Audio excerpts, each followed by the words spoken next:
Hello, and welcome to the Anime Exploration Podcast. My name is Alex, I'm Tora. I'm David. and we are a monthly anime book club podcast where we talk about one anime series or films or whatever after we watched it. Or before we kick off, that discussion, we usually talk about what we're watching and general news going on in anime that we think is notable. So probably start things off. We have a new anime season that has started, and we're a couple episodes in. So, what are you all watching? Well, I'm delighted that we get more Apothecary Diaries right away. Yeah. I'm watching, honestly, not a lot this season. G-Quux. Yeah, the new Gundam, G-Quux. Watched a few episodes of The Unknown Atelier Master, which has real Kid from the Last Dungeon Boonies energy. It's not bad, but it's a little weird. Yeah. And I have been. Oh, go ahead. Oh, and Lazarus. I'm watching Lazarus. I do not have cable or HBO Max, though. Honestly, I probably should get around to rectifying that to a certain degree, particularly since HBO Max has AEW now, and it sounds like they're planning to put the back catalog of AEW in there, which would be nice. Yeah, I'm not gonna lie. We have HBO Max for Discovery and all the Discovery Channel stuff, so that's why we've still got it. Yeah. For me, I had the big stuff that I'm really liking outside of G-Quux, is I'm enjoying My Hero Academia Vigilantes. Oh yeah. We haven't started that yet. It's on the list. Rock is a Lady's Modesty has been really, really good. That is on high. I've heard good things. I know. I keep seeing it, and I'm like, I wish I had more time. After Bochi, I'm ready to watch that one. Yeah, especially since Rock is a Lady Modesty, it sounds like for the reference for the music scenes, they got the members of Bandmaid to do the reference. Oh, nice. Nice. Which is particularly good considering that Bandmaid also did the opening for the show. Gotta love synergy. Anne Shirley has been very good. That is the Anne of Green Gate. That's Crunchyroll. Good. Dub is not up yet. That is a show which, once the dub happens, that is something I'm going to be watching week to week with my parents. And it's definitely recommending to relatives. Probably the weirdest one of the weird licensing stuff in terms of various shows that I've been watching. Not in terms of weird in terms of the content, but weird in terms of the licensing process. Is I have been watching Your Forma, which I can watch because I have a Samsung phone, and the U.S. streaming release for that show is somehow limited to only to Samsung Video on Samsung streaming devices. That's random. Huh. Otherwise, you have to sail the sea of stars in order to get the show. And I'll just say, if you were to take that route to watch this show, that would seem a reasonable thing for a show of this quality, because it's a very good show, and it should not be limited to people who have only bought a certain model of phone, or only have a certain line of televisions, or only have a certain model of smart fridge. You can watch it on your Samsung smart fridge? People have been joking about that, but presumably, I guess you can. Amazing. I mean, I was going to say, we do not have a Samsung television anymore. No. Sony. No, it's your dad who has Samsung. Yeah. Yeah. I mean, presumably if you have a Samsung tablet or phone, you're good, but yeah. I do not. But yeah. Other than that, and Dinner Table Detective has been interesting. That is on Amazon Prime, which also has G-Quux. So if you're looking for a second anime series to watch there, I definitely recommend that. I would just like to say, if anyone at Amazon is listening, stop making me watch commercials. Oh my god, it's so bad. It's No, but you could And get, if you but have to do that, at least change them up. Yeah, I do not want to see the same 4 commercials over and over and over and over and over again. Yeah, I would cheerfully murder Geico's entire advertising department. Just immediately. That damn ghost. Damn ghost. I don't mind, like, if, like, I watch shows, things on Tubi every now and then, so, like, I don't mind, like, necessarily having to deal with commercials. I have a mute button on my remote control. But when it's the same commercial over and over again, that is obnoxious. Particularly since, like, Amazon, you have a whole wide array of programs as far as for advertising your own stuff that you could be promoting. So you could change up to, like, this time we're going to advertise the new season of Wheel of Time that's out, or go watch the back catalog of episodes of Reacher, or whatever. But they can't be paid something. by advertisers for advertising their own stuff. True. Or even, like, just, like, instead of giving me an ad for Geico, I don't know, give me a car ad. I don't know. You have access to my Amazon shopping history. You know what to advertise for me. All you're doing is building up my hate. Honestly, if it was tied to my Amazon like what I look at on actual Amazon, they would definitely get me to buy more stuff that way. Like, if I'm constantly seeing ads for models and workout equipment and yard tools, I would definitely be buying more. I'm like, oh yeah, I guess I do need that. For me, it would be like, have you considered these kitchen gadgets or storage containers? And I'd be like, you know what? I always need more storage containers. Yeah, like that is probably like, not to go too far of a tangent here, but that is the weirdest, frustrating thing in terms of Amazon, is you've been extracting all this data from me for decades, for my interests and what I buy and that sort of thing. You have enough data to do a laser targeted profile to give me video ads that will actually interest me. Why are you not doing that? It's not just, yeah. Maybe I should turn on targeted advertising on some stuff then. Or maybe I shouldn't, because that way I won't spend. Yeah. All right. We should probably move on. Yeah. So, new stuff. We have a couple show announcements. Let's go from, let's do the Anime Awards first. So, Anime Award nominees are out. The voting as of this recording has closed, but we can still view the nominees and see. Let me pull up the nominees still. Okay. All right. So, we have the voice acting list is a little smaller in terms of they're not doing like all the or at least they're only giving me access to the English and Japanese languages for voice acting. Presumably, if you're in a different region, you'll get their voice acting. Let's talk about the big one. Do you have the list up? Not at the moment. I can pull it up easy. Did Alex Lee get the nomination? Actually, let me drop it in the chat. Oh no, I pulled it up. It's already in the chat. I just need to scroll up a little. I put the direct link to like one of the categories because I had to hunt for a little bit to get it. Right. So, let's just do the big ones. Or some of the big ones. Anime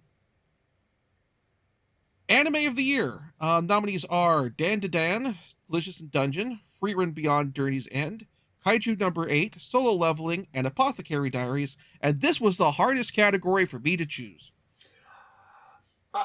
Honestly, this was a very difficult category, but there was a few things in that made it easier. One, this is only season 1 of Solo Leveling.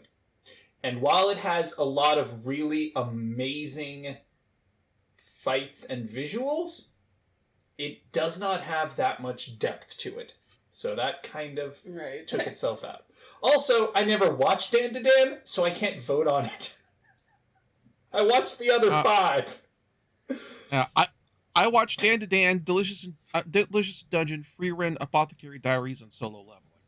You missed Kaiju number 8. But Kaiju number 8 is awesome. Kaiju number 8 is genuinely probably my favorite shonen manga. Maybe of all time. Just because it's so endearing in that the fact that the protagonist is, like, in his early 30s. He is, in his view, gone past the point where he can be a hero. And then some changes in the regulations, make it so that he can apply to be part of the Defense Force. The anti-kaiju Defense Force. I really love how this slate of nominees is kind of like they all have something fun and different about them. Like Kaiju number 8 being a shonen that has an older protagonist. Delicious in Dungeon having a bunch of protagonists of the actual different body types. Frieren being a fantasy story that actually realistically handles what it would be like to live for hundreds of years. I don't know. I think it's a good slate. Yeah. So we voted Frieren. Yeah. I'll straight up say, I think... Frieren's consistency is incredible. But yeah, it was hard. It was hard. I love Kaiju number 8, but it wasn't really in contention for best anime. Best shonen? Absolutely. But best anime in general... When it's against Delicious in Dungeon, Frieren, and Apothecary Diaries, all of which elevated their particular genre to a new level, absolute, I love Kaiju number 8, but it is by the books. I went with Dan to Dan. Yeah, I went with Dan to Dan. That was kind of my anime of the year last year. There were episodes in there that, the acrobatic Selkie episode, where we get her backstory.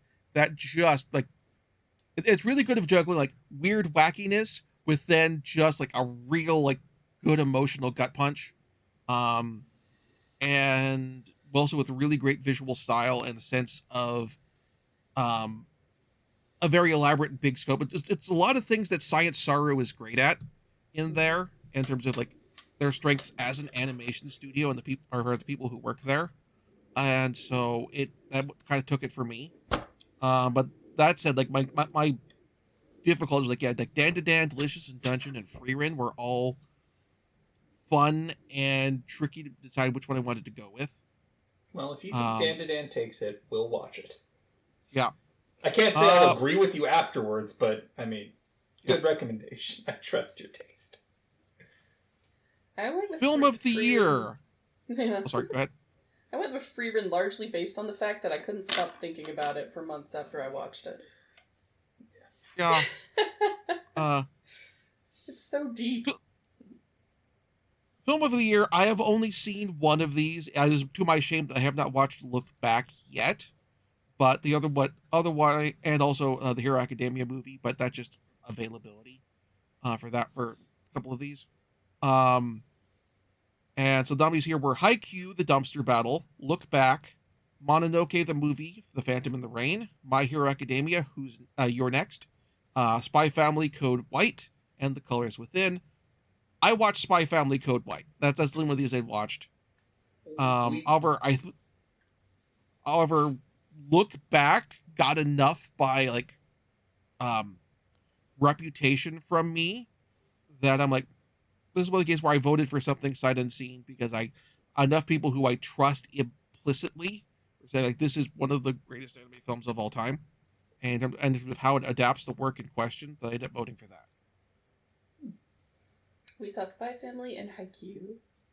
Now, I loved Haikyuu, but it was very much just it was almost an OVA continuation of the show, rather than a complete thought as its own film. Yeah, so... Haikyuu the Dumpster Battle was not a film. It was a continuation of the story of the anime. It did not stand alone. Yeah. Spy Family Code White was genuinely, which, I voted for, was genuinely just a really good movie. It was a fun family movie. We went to see it in the theater with our kid. And I think we all had And a he good sat time. through the whole thing having a fun time. Yeah. Like, it stands as just a good movie. Yeah. Look Back, I believe, is still streaming on Amazon Prime. I do need to get around to watching that. Best continuing series: Bleach, Thousand Year Blood War, The Conflict, Demon Slayer, Hashihira Training Arc, My Hero Academia Season 7, One Piece, Oshinoko Season 2, and Spy Family Season 2. This was Oshinoko Season 2 for me, kind of hands down. The whole story of like putting the play together, combined with then the arc after that with the video shoot, with everyone going back to kind of where this whole thing started, with not so much the first of the two murders that kind of kicked things off, I'll just say, and all of that really made for a really great start to a great continuation of the series, with some good emotional hooks. Nice. Yeah. I didn't have too many strong feelings on this one. I had a lot of strong feelings on this one. Most of them were negative. The Hashira Training Arc being 8 episodes and feeling very unsatisfying when you get to the end. Like, this was not a complete story. This was... Did it continue from what came before? Yes. Did it bring any sort of resolution whatsoever? No. This was... The Hashira Training Arc was setting up the Infinity Castle. That's all it did. And frankly, it could have been cut down. One Piece, I love. One Piece has this huge, enduring place in my heart that is unfortunately filled with filler because they've caught up with the manga. It's continuing, but it's doing it so slowly. There's a sad country song in there somewhere. My heart is filled with filler episodes. We need Filk Country now. My Hero Academia Season 7 did... And the 1,000 Year Blood War, honestly, I didn't think the story was that good. I don't. It's just more Bleach. I haven't really gotten around to watching 1,000 Year Blood War for the main reason of I fell off the anime at before it got to that part in the story. So that said, there's only Bleach, so many times your protagonist can run out of powers and then boom, accidentally discover he has more powers. And oh, wouldn't you know it, it's just enough to defeat the newest big bad. And then everything returns to normal. And then boom, a new big bad, and our protagonist runs out of powers. But no, he has secret new powers. I will say this for Tate Kubo. One, his character designs have drip for days. And two, when it comes to drawing fight scenes, he draws fight scenes that lend themselves to animation very well. And this leads to very well animated anime versions. This is something where, by comparison, if you read early Attack on Titan, it doesn't look nearly as good as the anime versions in terms of conveying the sense of fluidity and motion. If you read early Attack on Titan, I am genuinely sorry. But I also feel that way about later Titan and Attack on Titan in general. I'm not a fan of that. But this one I gave to My Hero Academia Season 7. Finished up the story, did it gorgeously. And as much as I love Spy Family, I think Season 7 for Academia was... I think, I don't remember which one I voted for on that, because Season 7 of... Because I've read all of the manga for Hero Academia. So I'm Season 7, it's not finishing the story, because we haven't finished the fight yet. And the moments that I really want, it's really well animated, has some great fight scenes. We get some resolution with Dabi and some resolution with the character's name just fell out of my head. The girl who has the blood transformation ability. Toga. Yeah. So we get some resolution with them. Sure. But like the moments that that I'm really looking forward to seeing, with Oh my gosh! I the guess it final didn't finish. Yeah, I was like, it did, right? I'm like, no, that's right. Because The I haven't manga- seen the end. yeah. I don't know how it ends. The manga ended right as the season was starting, and I've got the two conflated in my head. You're right; it didn't actually So end. you two know how it ends, but I don't. Yeah, so that was why I basically kind of ended up voting. I don't believe I ended up voting for that one because it's like it's the moments that I like. It looks good, but it's ending on a cliffhanger, and the fights I really want to see the finish of aren't until the next season, which I don't know when we're getting that yet. We're getting it, but I don't know when. So I believe I went with Spy Family for that. My family oh is my so gosh. consistent. Sorry. Going back, you talked about things we're watching. The worst adaptation I've ever seen is airing right now, and that is the beginning after the end. And oh my god, this adaptation is awful. Like, If you were a fan of the original, I'm assuming. no! You don't even have to be a fan of the original to think this is god-awful. It's just bad. Character design is atrocious. The animation is genuinely bad. Like, there's a reason people are calling it the slideshow after the end. There's narration is doing so much. Oh god, it's genuinely just incredibly poorly done. And that's because this is a 2D animation project that is coming out of a 3D animation studio. Oh no. What? Oh, so this is like the new X-Arm? Yeah, this is I think it's A-Cup who they were the wrong people to do this project. And that's kind of like the original author Turtle Me has said that this was a learning experience. There is oh dear, it's never good when the artist says, "Oh," the author says, "Oh, this adaptation was a learning experience." Like, after episode 2, I think is when they started a petition to re-adapt the series with another studio. Just trash it and start over. Yes, that is very much the opinion of so much of the audience. Ouchie. And I don't really think that's necessary because they still have an amazing manhwa adaptation going, and you can go and read the novels. But this the beginning after the end is the worst adaptation I've seen, and I watched all the X-Men movies. But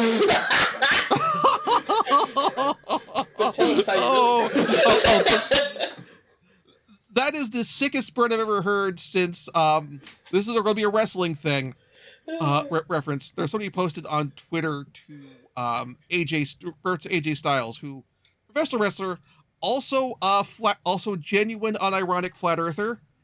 Somebody referred to him, said to him on Twitter, "You are the dumbest." There's another wrestler. You are the dumbest person I know, and I know Will Ospreay. And I'm like, and so like one, that says something about Will Ospreay, and two, oh damn. Yeah, the smack heard around the world. Okay. Yeah. Anyway, best new series, same list of nominees of Anime of the Year. We could move on. Yep. Yeah. Best original anime. Not much I could go with on this one. Nominees were Buchigiri, Girls Band Cry, Jellyfish Can't Swim in the Night, Metallic Rouge, Ninja Kamui, and Train to the End of the World. Like, from what I haven't, the only one of these I've seen was Metallic Rouge. I've heard really good things about pretty much all of them, but I'm just very surprised that... Oh wait, no, it wasn't this year. Never mind. I'm not surprised. I just introduced it to somebody. Yeah. But yeah, the only one of these I saw was Metallic Rouge, and I liked it. Yep. Let's just do a couple of the technical ones, and then we'll have like couple character ones. Best animation nominees were Dan to Dan, Delicious Dungeon, Literally, it's the same one as the best animation. It as was the best hard anime this year. It was hard to Yep, pick. and this one again, I went with Dan to Dan because really great on a technical animation level, some really great stuff there as well. Also helped they had this big running sequence they did with the with the main character with the turbo grounding powers that they set to an amalgamation of the William Tell Overture and the Can, or as just there they'd say the Infernal Gallop, Nice. which was just chef's kiss.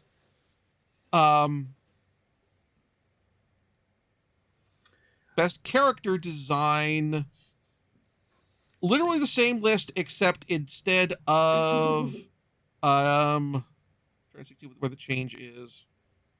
It's the same 6. No, Slayer's on there now. yeah, you're right. Oh, yeah. Same 6. Delicious. Best direction. Yeah. Hands We down. voted Delicious for character design because it had Yeah. a wide variety of character designs. Yeah, I believe I went for Delicious for character design as well. And that artist, you can find like her design sheets and stuff online, some of her sketching, and she's so good. She's really so good. Also, so best director, almost the same list, except Kaiju number 8 drops out and is replaced by One Piece fan letter for Megumi Ishitani. Which I did not watch that, so I can't speak for it. All right, that is on Crunchy. I believe that's streaming on Crunchyroll. So, yeah, and this was Dan to Dan for me on this one.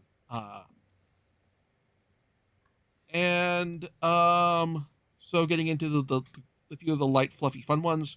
Must protect at all cost character.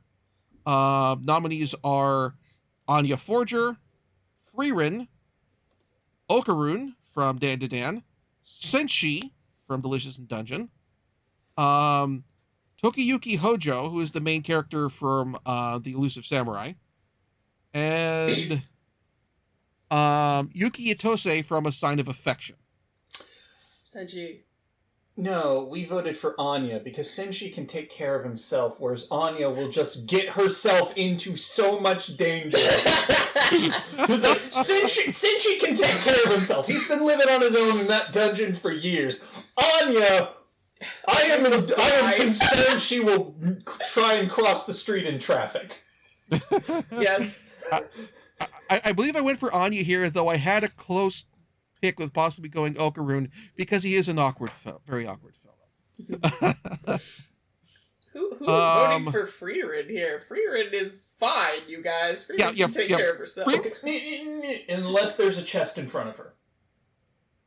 It doesn't seem to stop. At which point you will need to pull her out of the mimic.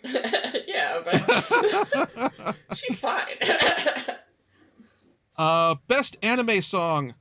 We have two nominees here for Creepy Nuts, so they may end up inadvertently splitting the vote.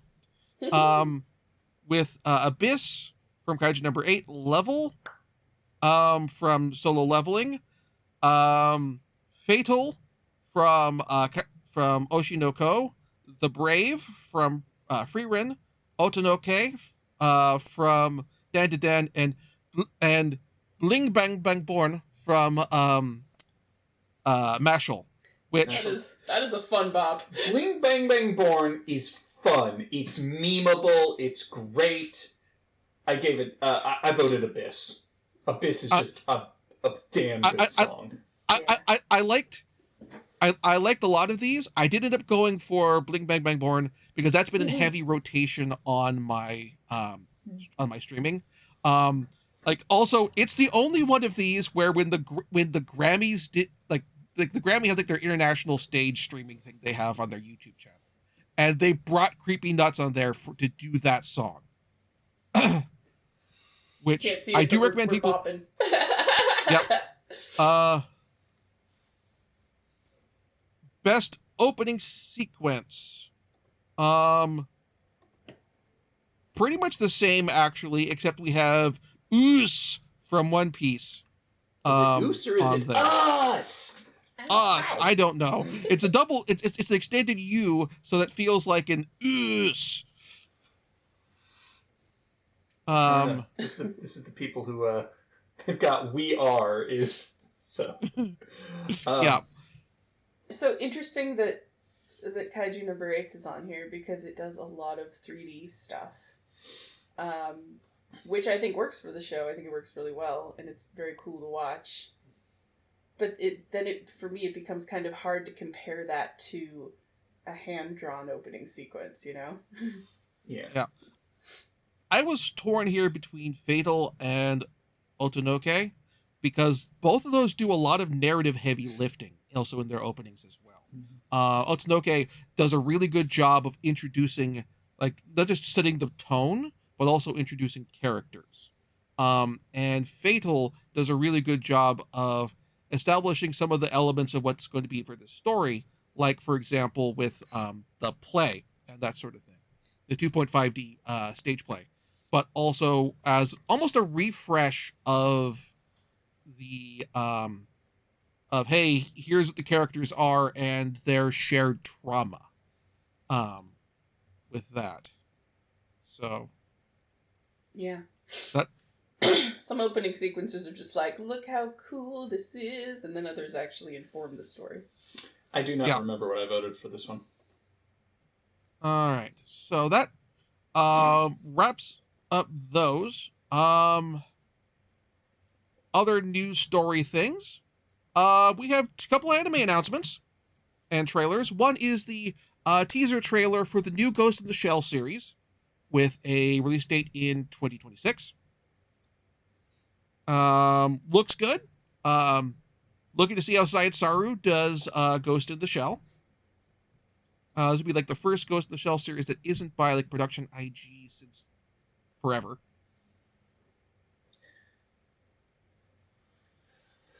Honestly, Standalone Complex was so good. It just made all the subsequent ones by them, I don't know, just feel like lesser imitations. Yep.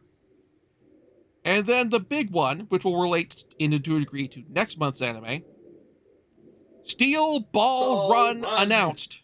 Woo! We have there's no date for it. We just know it's we have confirmation that it is coming eventually. And there's nothing we can do about that. it's coming, and there's nothing you can do. That's the JoJo energy. Yeah. So as far as Steel Ball Run goes, I will say now, as far as for my plan for covering it during the show, like if this shows up after, like, doesn't have to be that long after, but like after we do, after we finish Stone Ocean, which Stone Ocean's not that far away. That is probably going to be like, we will probably end up talking about that more month to month in terms of what we think about it as it's airing.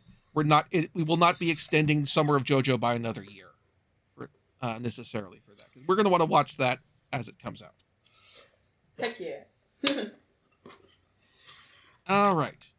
And with that, let's talk about this month's show, The Helpful Fox Senko-San.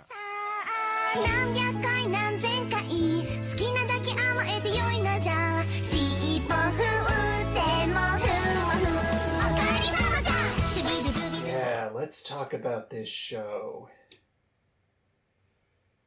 So, this is based on a seinen manga. Looks like a basically web gag manga. That was later serialized in Comic New Type magazine. And it's about a salaryman who works in a black company who is undergoing very heavy traumatic like stress from his work environment, who ends up having a kitsune, an 800-year-old kitsune demigod spirit, decide to move in and help him out because she knew basically his previous incarnation.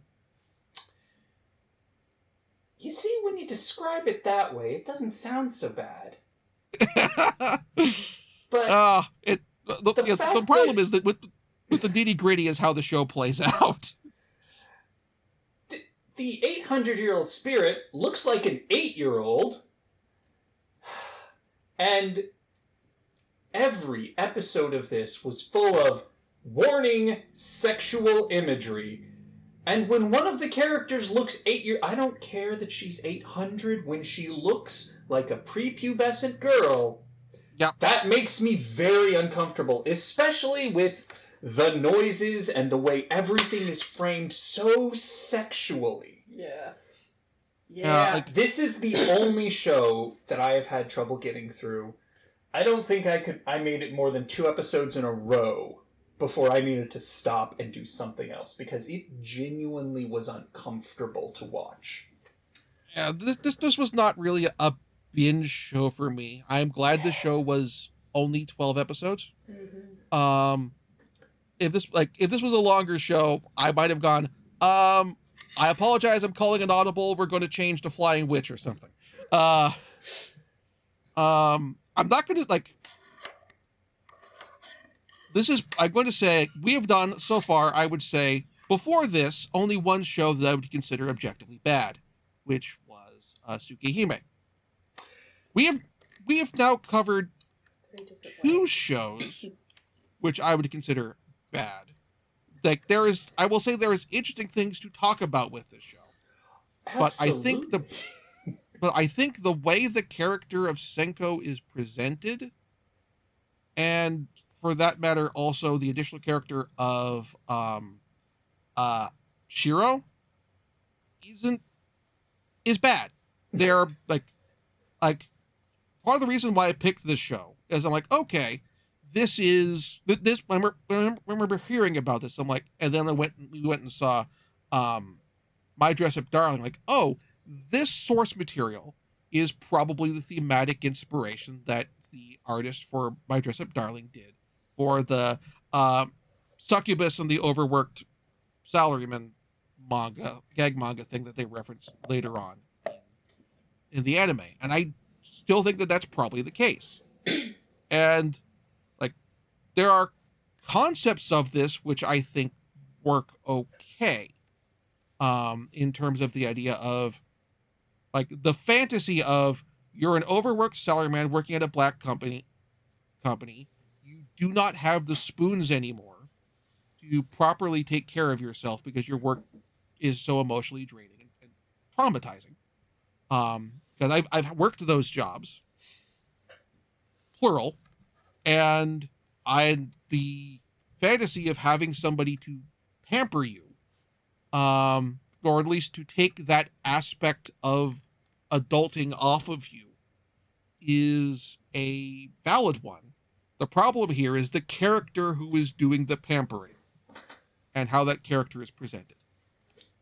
Honestly, it's not just how Senko is presented. It's the fact that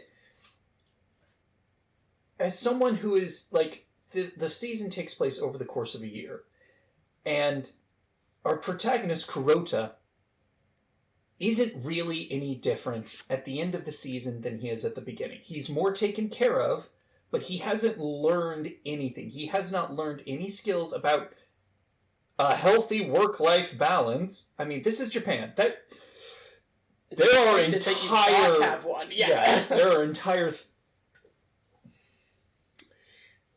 she has not helped him. She has relieved some pressure on him, but she has not helped him. And I'm not gonna lie, when it got to see episode 3 and they introduced the neighbor, this other very different overworking herself character who is an animator and college student. Yeah. I thought it was okay, so we've got 2 different kinds of things. So we're gonna, maybe we're gonna spark a romance here, and these 2 are gonna learn to balance each other out. And no. Yeah, I'd say there's a little bit of an improvement in terms of main character Nakano's finding work-life balance. By the end of the series, he has gotten to an mental point where he is willing to take time off again in spite of the protests of his coworkers. But here's the thing. But he was chewed out by his boss. Yeah, he was made to take that time off by his boss because he had accumulated too much. And his coworker says, "You're really going to do it?" And he's like, "I don't have a choice. The boss is making me." And even then, he only takes 2 days off before coming back in. Yeah. So his boss is going to chew him out again. I missed that bit. Like, did you watch this strictly dubbed or did you watch this subtitled? We watched it dubbed with the subs on. with the captions on. Yeah. Okay. All right. So I must have like missed that bit because like I got the impression rather that like that it wasn't like the boss was upset at him for not taking time off, but the other way around. Yeah. No.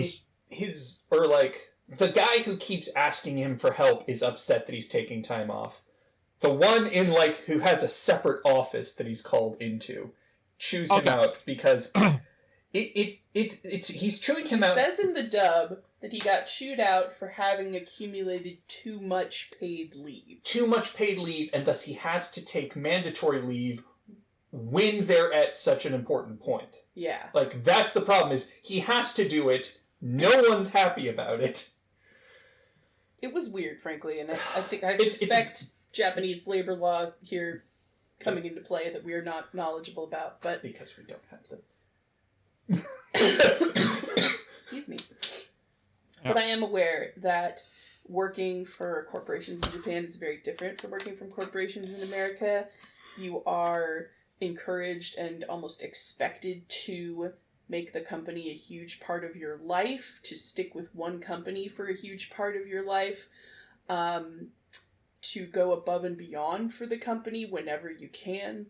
They view falling asleep at work to be a good sign because it shows that you have been working so hard you're not getting proper levels of sleep. Right. So there's definitely, cultural stuff here.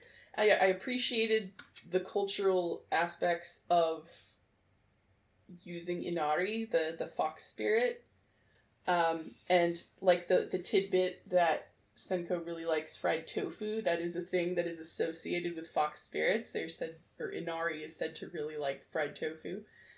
And the parts come up where she, as an aspect of Inari, is the kami of the harvests and agriculture and rice. That stuff comes up, which is great. I would say that the show is competently executed, but I feel that I had to unpack a lot of things in myself while I was watching it because it did make me viscerally uncomfortable. And it took me a few episodes to realize what it is. It's a trad wife fantasy, right? And I couldn't help comparing it to similar anime like Oh My Goddess and Chobits, where the main character has this woman come into his life and start living with him. Supernaturally powerful. Supernaturally powerful woman. Yeah, but even though in all three of those, the main character is portrayed as kind of pure and innocent in a way, where he's not going to take advantage of this person. This anime really sexualizes a lot of things that didn't need to be sexualized. All of the fox spirits are sexualized in very specific ways. Hey, if you don't like having a mother/wife, how about a tsundere/wife or an overly sexy cleavage-gaping older sister type? I don't think I don't think Shira falls into the tsundere type. I think she is the younger sister. Whatever, the bratty type. Yeah. It's we have a fox spirit of every flavor for your male fantasy. And so I'm sitting here from the very, first 10 minutes, I'm okay, this show isn't for me. That's okay. Yeah. I watch stuff that isn't for me all the time.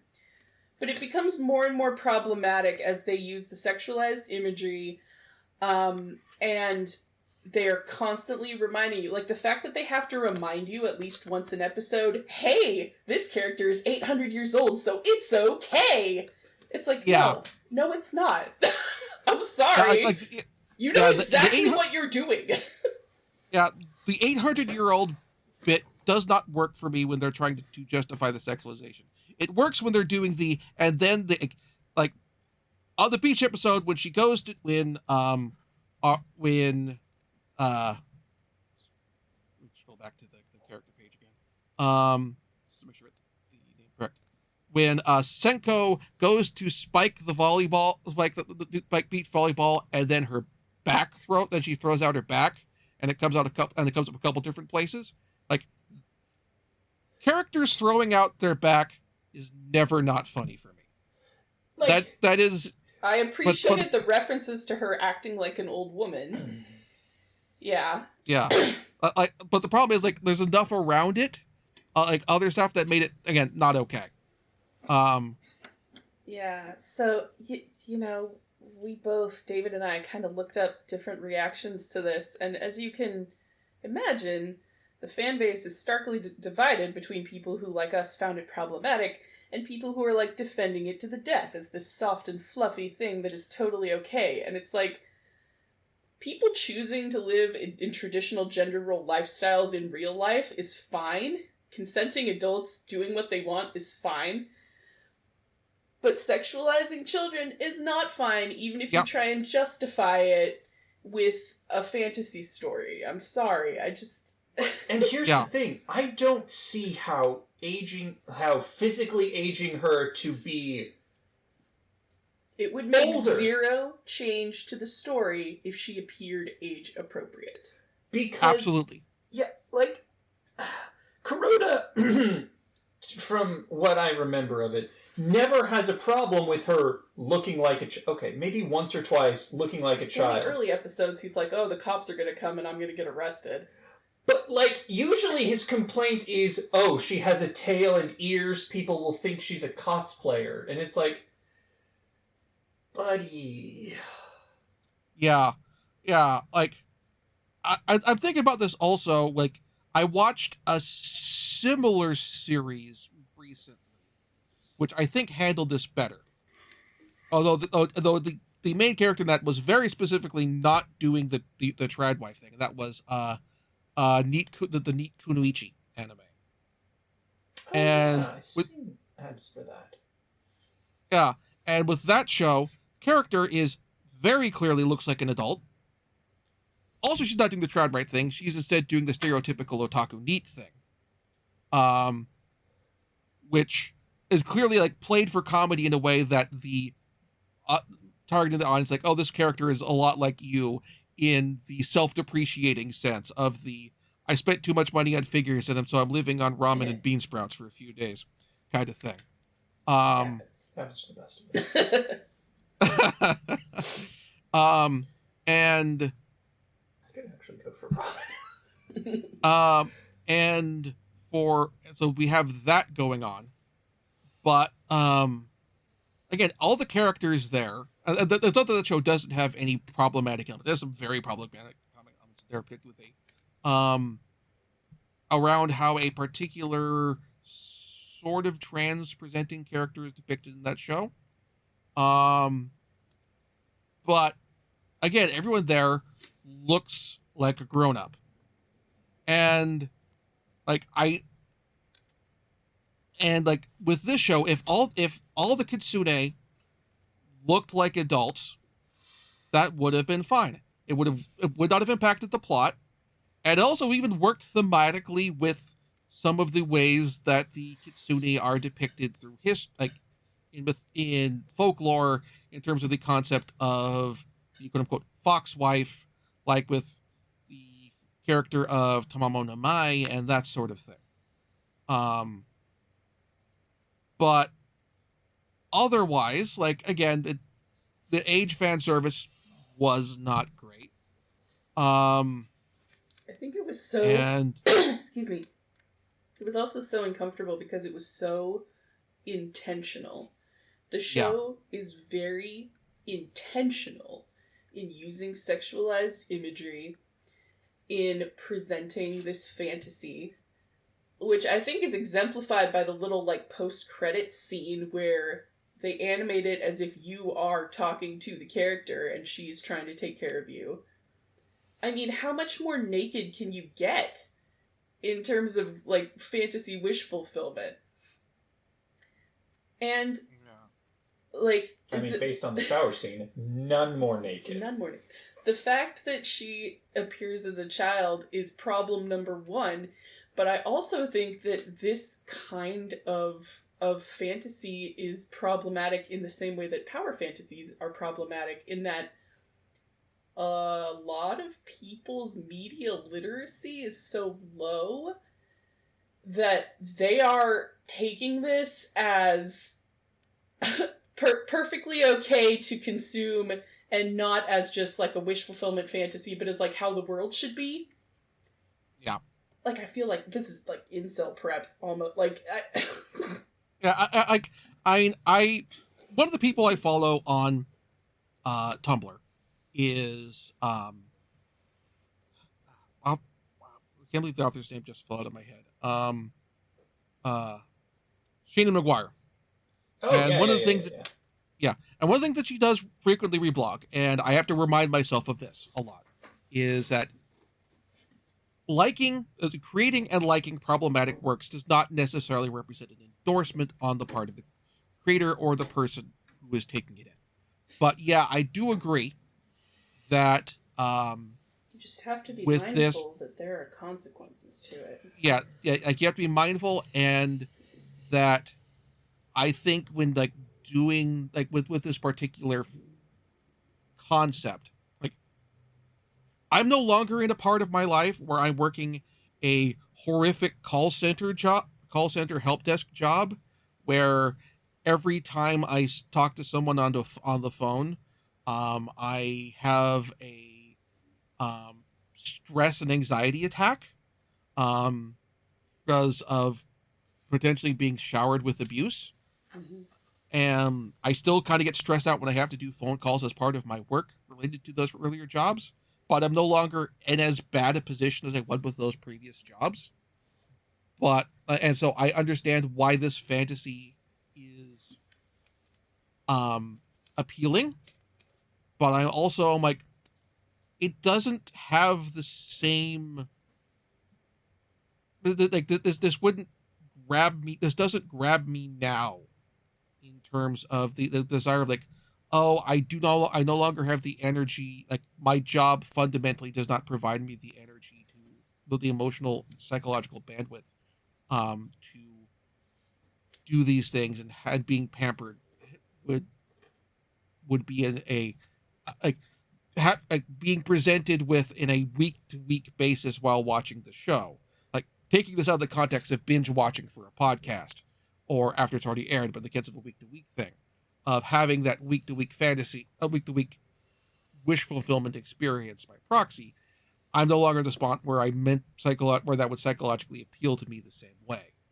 Yeah. I understand why someone would feel that. I do think that this is like, as of now, because this has definitely become a genre, and there are plenty of other examples of other shows which I think do this better. And I almost wish I had picked one of those instead. Um, I understand why this grabbed people when it was airing week to week. I don't feel now, in the binge watch format, that this is necessarily something to go with. Um, I also feel like as a woman and as a mother specifically, um, I might get in trouble here, but I'm going to try and phrase this as delicately as possible. The emotional labor that it takes to take care of someone on that level is consistently underestimated. Domestic labor in general is consistently underestimated in the amount of physical, emotional planning. Like, every form of labor you can think of goes into running a household, and it's not easy, right? This work traditionally has always been put on women, and so for me personally, the tradwife lifestyle, there is a little part of me that does see the appeal, because it would be nice to only focus on domestic labor to the exclusion of other labor, as opposed to like many of us now, working a job plus doing domestic labor. But whenever I see that trad wife kind of lifestyle glorified like this, it makes me deeply uncomfortable. Not because I have a problem with women choosing to live this kind of traditional lifestyle, but because men feel like they are entitled to it historically, and historically, the contributions of women in domestic labor are always undervalued. And so when you have what I would consider now to be an epidemic of straight men who feel like they are owed this kind of feminine companionship in their lives, like they are owed someone to take care of them in this way because they work so hard, centering the narrative all around themselves, not considering the woman's feelings. It really it disturbs me to see it in media, even though I can see why it is seductive and comforting. I feel like it is not really a responsible thing to depict this kind of relationship without more focus on the female character and what it costs her, you know? Yeah. Trying to be very politic here. Yeah, because we have, like, we get a limited degree of interiority for Senko. Mm-hmm. However, and much of the time it is played for a degree of comedy, like Senko trying to learn to work modern appliances, rather than having to deal with the aspects of running a home. Because part of the magical girlfriend genre is the fact that because the magical girlfriend is magical, they have special powers that will alleviate some aspect of being traditionally domestic. Senko doesn't have to go out and do grocery shopping that much because as a Kitsune Fox spirit, she just gets the offerings from the shrine, for example. What hit me the hardest in watching the show is that she obviously is made uncomfortable when he is touching her tail and ears, and yet she lets him do it all the time.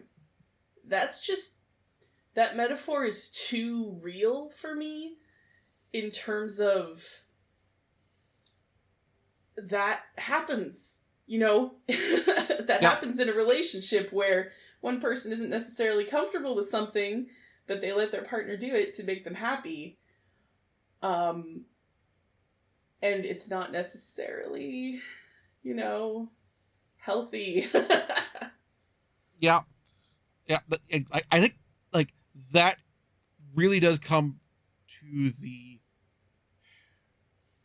like, I'm not gonna say that that's the root of the problem with the show, but it's like you look at that and then everything kind of spirals out around that, where you start noticing stuff coming out from around that. Yeah.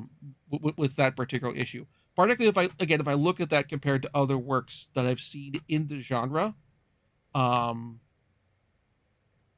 whether it's kind of tongue-in-cheek parodying it, like Neat Kunoichi, or the studio apartment Angel included anime, or that sort of thing, or even Oh My Goddess, those don't go into similar places with like the tail and with the unwanted but begrudgingly accepted effectively sexual touching that touching the tail represents. Yeah, and it's not subtle. No, it's not. No.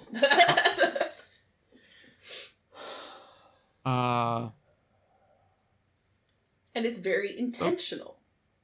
Yeah. And that is disturbing. Yeah. Like, it's like there are fun trashy shows and then there are not fun trashy shows, and there are not fun trashy shows that think they're fun trashy but aren't. And I feel like this falls in the category of not fun trashy that thinks it's fun trashy but isn't. Like it is how I'd put it. It's not self-aware enough to know where it falls in terms of how its content is handled, and which is to its detriment. That said, if it leaned into it further, on the one hand, that still wouldn't have been great. But on the other hand, I probably would have gotten enough warning of what I was getting into with the show that I probably would have picked something else. Yeah, and there's so many people, like, in comment sections that I was looking at who were defending the show to the death as, like, no, it's just a sweet, fluffy show. Don't sexualize the fox. And it's like, I'm not! I don't have to. The show already did it. And if you can't recognize that, then I worry about your media literacy. Like, it was not subtle, you guys. I'm not saying you can't like the show. I'm just saying be very clear about the choices that were made in its production. Because they're super intentional. So, there you go. All right. So, yeah, I would put this on the lower end of the list as far as our shows that we've covered for the podcast goes.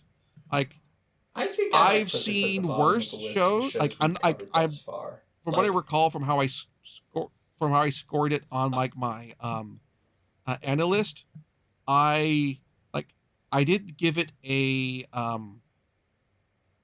super low score, but that's like partially because like I have seen spectacularly worse. Like this, like it's competently done as what it is, so many and things. Yeah, it's competently done. It's more disturbing to me because it is so competently done. Like, I have seen things that fail so much harder, but this is definitely the one that made me the most uncomfortable, and I would rather watch anything else we'd ever reviewed before I'd watch this again. Like, Tsukihime was bad, but it wasn't, I feel genuinely uncomfortable, and I worry about the safety of the protagonists. It'd almost be better if it was a full-on hentai, because then at least it would be being very upfront. This way I feel like it's almost like it's masquerading that is definitely as a slice of life, and oh, isn't this sweet, and oh, isn't this okay? And it's like, no, it ain't. Sorry. Yeah. Sorry, I talked over you there. No, that's fair. Like I'm looking at like with like how I put this on my score list, and like on my analyst ranking, and I did readjust, like making like over this conversation, I did like adjust my positioning for it a little bit, but like with how I reassessed it, like I'm putting it like about where I put like Studio Apartment, Good Lighting, Angel included, and that's fair. Like that's valid. And in a weird way, like this conversation has actually had me end up reassessing a couple shows I put about the same spot. Like bumping them up just a teeny bit, like To Love Ru, like bumping it up like 1, because they're like, okay, those shows knew what they were doing and were willing to commit to the bit in terms of the ways in which they would necessarily fan service in ways that some of the other shows that I had at the same spot don't. Like this, one of the nice things about doing this podcast is it's causing me to reassess other things I watched. I'm like, oh, you know, maybe I liked how heavy the dumbbells that you lift are. How heavy are the dumbbells that you lift? And maybe I should bump that up a bit, because while I kind of put it down for being cheesy fan service, on the other hand, it committed to it understood what it was. It didn't try and hide the skeevier aspects of itself, and committed to the bit. Whereas now that I think about how to talk this through, Senko-san, while not great, also in in some respects, was unwilling to recognize what it was. Like the writers were like ashamed. Like not, ashamed is the wrong term, but They made a lot of very intentional decisions in the production that are kind of not reflected in like the advertising for it, certainly, or yeah, in like the way they're like calling it a slice of life and stuff. And it's like okay, this may be a slice of life, but it's a slice of life. What they're doing is trying to make it appear normal, you know, in the context of the anime genre that it's in, but it's presenting a very abnormal situation. Yeah, like and like to put this in comparison, like some other shows where I'm reassessing it, like how heavy are the dumbbells that you lift? It's a slice of life fitness anime, but it's also like, if you look at the character designs and the promotional materials for it, it also makes it clear it's leading into the um female main characters as posing in the ways that fan servicey women fitness models pose, kind of thing. And it's like, and so you on the one hand, you know, hey, this is an anime about getting fit and that sort of thing. But on the other hand, you also know going in, yeah, this is going to be trashy in very specific ways. And where if you are trying to, where that if you have looked at fitness and weightlifting magazines with the desire of getting fit or healthy, and that sort of thing, you are I don't recommend that. I don't recommend that, but you've seen sexy women fitness models posed in particular lack of clothing, and you understand you're not going to go in expecting X and get Y and find, and thus if you're not expecting Y, getting something, having an unpleasant experience. And also that means it's not it still has problems as in addition to that, but again, like the depictions of unwanted sexual touching in a relationship, it still has problems with the glorification of a particular the uncritical glorification of particular aspects of domesticity of women in the home. It's still problematic in specific ways, um and I'm still not recommending, like, like I don't recommend this. I don't recommend the Studio Apartment Angel Included either, but the Studio Apartment Angel Included, it puts enough of what it is out front that you're not going to get an unpleasant surprise. I don't recommend either. I recommend avoiding this one more. Yes, that's a good way of putting it. It is. Yeah. It's like if you're looking to watch a good movie, I don't recommend Godfrey Ho Ninja movies. If you're and I would recommend of that spectrum, I might recommend Ninja Terminator less than other Godfrey Ho ninja movies. is the way I would describe it. And so, yeah, I think we can safely say this is not necessarily worth watching. There's, like, as far as the healing anime goes, probably actually leading for something more pastoral themed. Probably work if you're looking for something like, I'm going to binge watch something that chills me out and relaxes me. Might I recommend Flying Witch? Might I recommend the Diary of Our Days at the Breakwater, which will teach you things about coastal fishing, that sort of thing. Ragamon, I would put in that category. I've found that for my decompressing, healing anime, I genuinely like isekais where the protagonist has led an incredibly difficult life, so in their next life they just are a farmer. It's a whole They're like a magical farmer, so things are easy, because anyone, I will tell you with actual first-hand knowledge, anyone who has worked on a farm can tell you it is some of the most back-breaking labor. It is not easy to actually work a farm.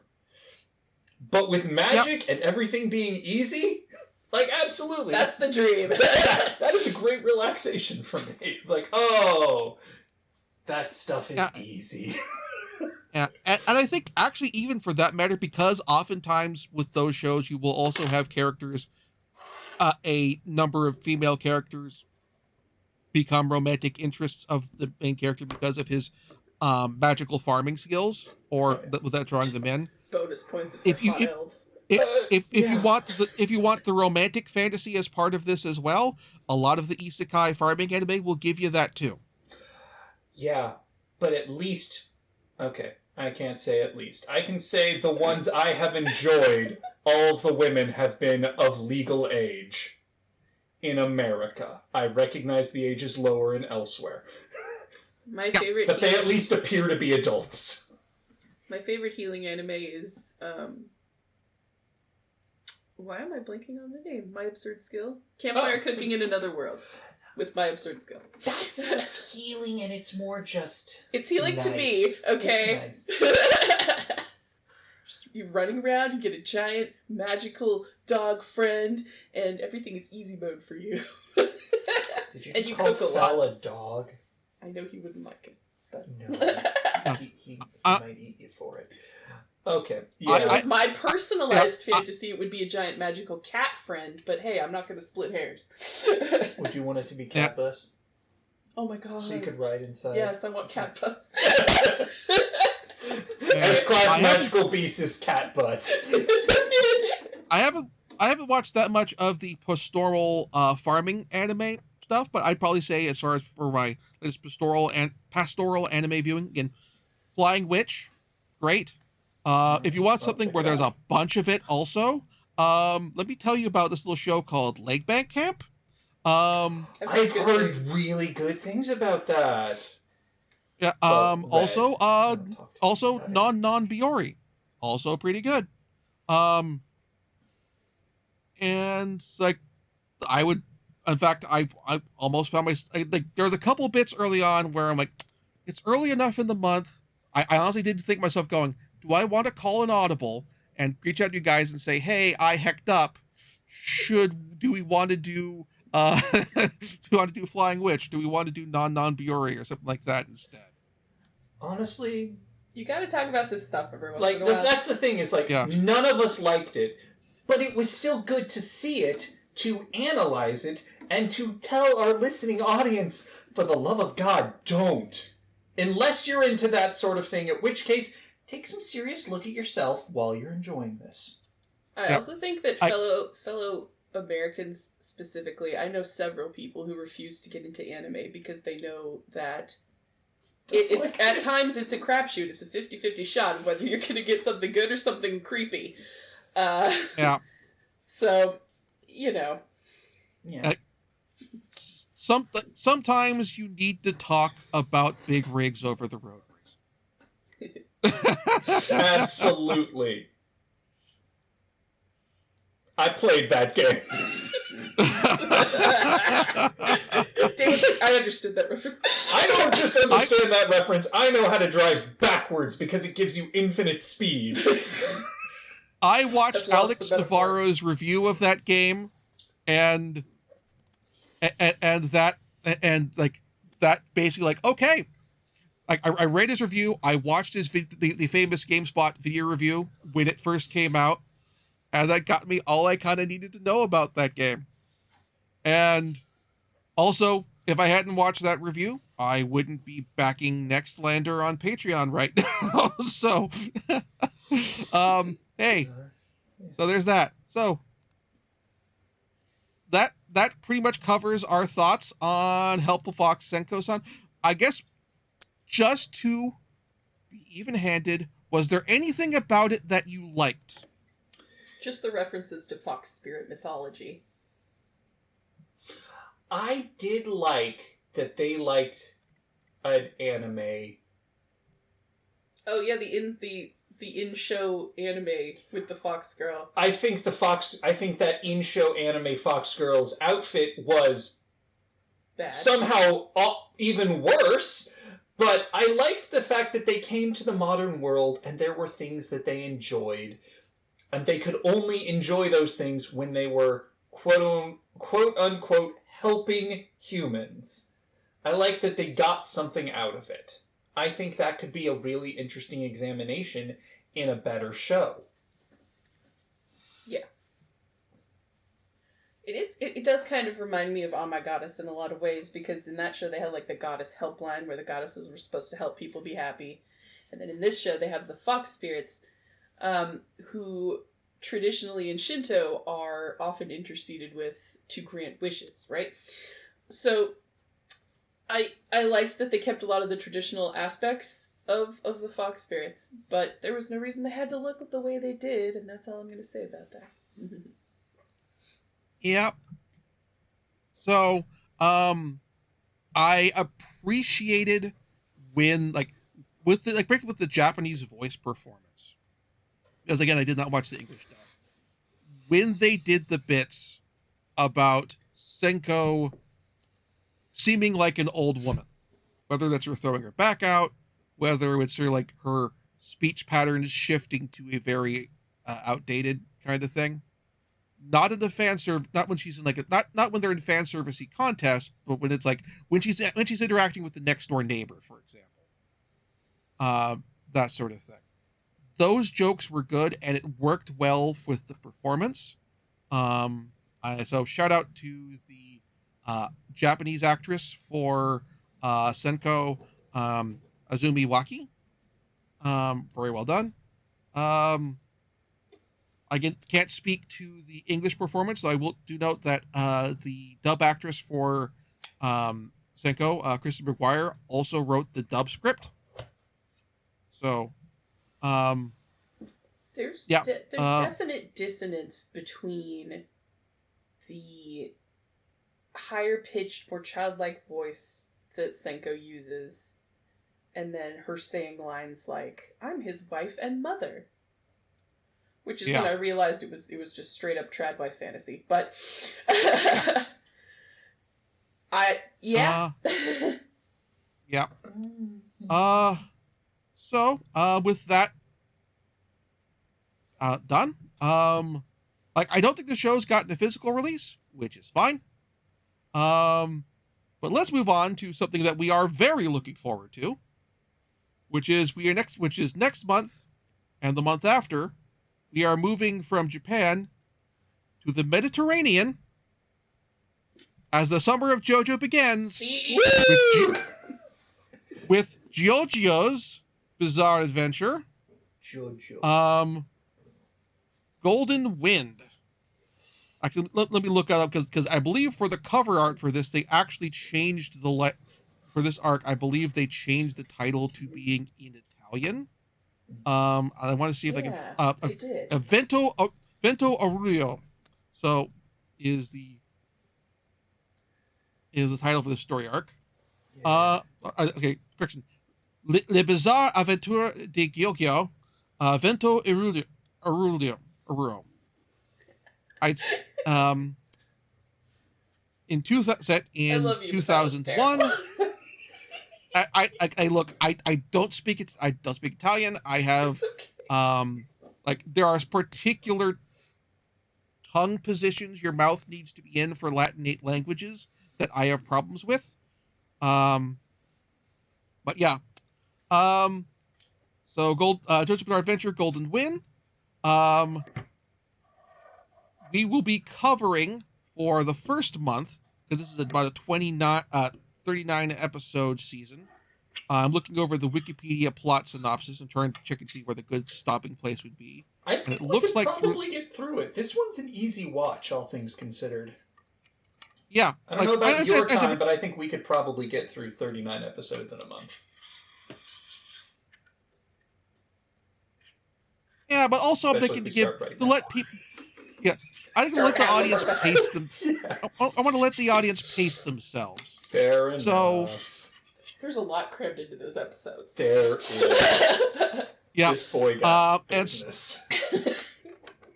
So I think a good middle place would be like doing a bit of debate, and I think episode 19 would be a good place for the first month. All right, first and 19 then episodes. I think I can. Yep, and then do that. 20 through 39 will be for June. And that feels like a good pace for there. I am looking forward to the trip to Italy, for this little trip to Italy. I am also slightly bummed that just looking at the music notes, at no point do they get anything by Måneskin on the soundtrack, but I'll live. Can't have it because Måneskin is awesome. They were Italy's entry for the Eurovision Song Contest a few years ago, and they won, and they won so justifiably, because they were awesome. Which was their winning song? Let me look it up real quick. We will eventually end this episode, I promise. Zeti I Buoni. Oh yeah. Sweet. All right. I'll look it up. Sounds good. It's good. Yep, it's really good. But we will continue with our Italian with mangling the Italian language next month. In the meantime, if you enjoyed this yes, we do manage all languages equally, including our own, to be clear. Yeah. So if you enjoy this podcast, please consider backing our Patreon at patreon.com/count0or. Patreon backers get access to edited versions of this podcast and all my Let's Plays and video essays and blog posts and all that fun stuff up to 1 week in advance. Also, we will have links to where you can get physical copies of this, because this one has come out on Blu-ray by now. In the show notes, those will be affiliate links, so buying anything through those will help support the show in terms of our hosting costs. And if a monthly subscription isn't really in the cards for you, or if, we're just prefer to watch this streaming, or don't have the budget to pick up a Blu-ray right now, I have a Ko-fi at ko-fi.com/count0, and that also, anything helps cover hosting and all that wonderful stuff. Thank you all very much for listening. And one last final thing. Comments. If you first rate and review on your podcasting platform of choice, really helps with us get discovered. Tell your friends. And if you have any thoughts about JoJo, about Golden Wind, please email us at animeexplorationspod@gmail.com. And for this or any of the other shows we discussed so far. And we will talk about that on the podcast. We have at this time not gotten any emails or anything like that yet. So you could be the first. We crave your interaction. Indeed. Crave is strong. We wish for you engagement. All right, we'll see you all, you'll be back in your feeds next month. Bye, everybody. Bye.